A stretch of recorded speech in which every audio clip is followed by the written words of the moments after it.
wanasema ulama waqad naqala ahlul ilmi al-ijmaa ala wujubi al-adl baina az-zawjat, na wamenukuu wanawazuoni wakubwa makubaliano ya maulama juu ya uwajibu wa kufanya uadilifu baina ya wanawake.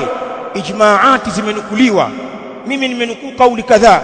Kauli ya Imam Sheikh al-Islam Ibn Taymiyyah rahimahullah katika Majmu' al-Fatawa, lakini pia kuna kauli ya Imam Ash-Shafi'i Muhammad ibn Idris rahimahullahu ta'ala kwenye al-Umm, lakini pia pana kauli ya Imam Ibn al-Qayyim al-Jawziyya rahmatullahi ta'ala alayhi na wengineo katika maulama wamenukuu ijmaat za kuwafanyia usawa na uadilifu wanawake. Nisome kauli moja.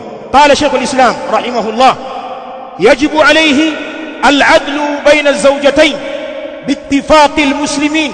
Ibn Taymiyyah anasema kuna wajibika juu yake mwanaume kufanya uadilifu baina ya wake zake wawili.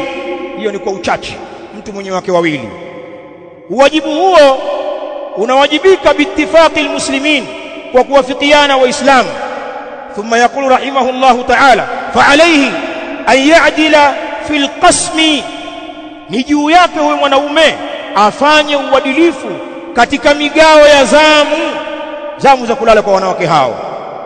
Fa idha bata indaha laylatan au laylatayn au thalatha, ikiwa atalala kwa mwanamke fulani usiku mmoja au atalala ni usiku mbili au tatu, bata inda al-ukhra biqadri dhalik, atalala kwa mwanamke mwingine kwa mke wake mwingine kwa kiwango hicho hicho.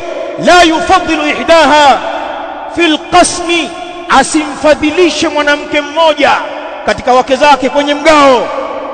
Eti bi mkubwa kwamba huyo ndio malkia, kwamba yule anatabu bwana, yule siku mbili yakubali yule. Si unajua ndio bi mkubwa, nimetoka naye mbali chini na nini, kumbe umeshikiwa chini.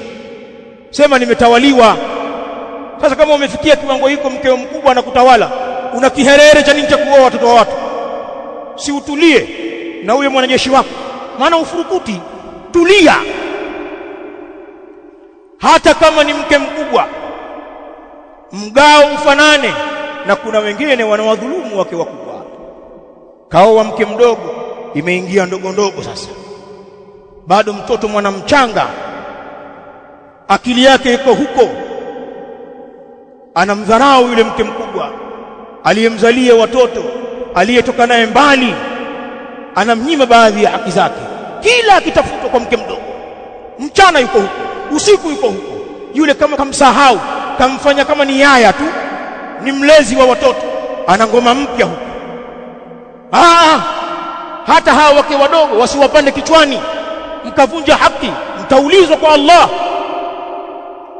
Kwa hivyo hakuna kufadhilisha baina yao kwenye migawanyo ya zamu. Huyu ni Sheikhul Islam Alimul Humam Ibn Taymiyyah rahimahullahu ta'ala, na maneno ya wanawazuoni wengine ni mfano wa haya na ni makali zaidi. Hadha wallahu ta'ala a'la wa a'lam.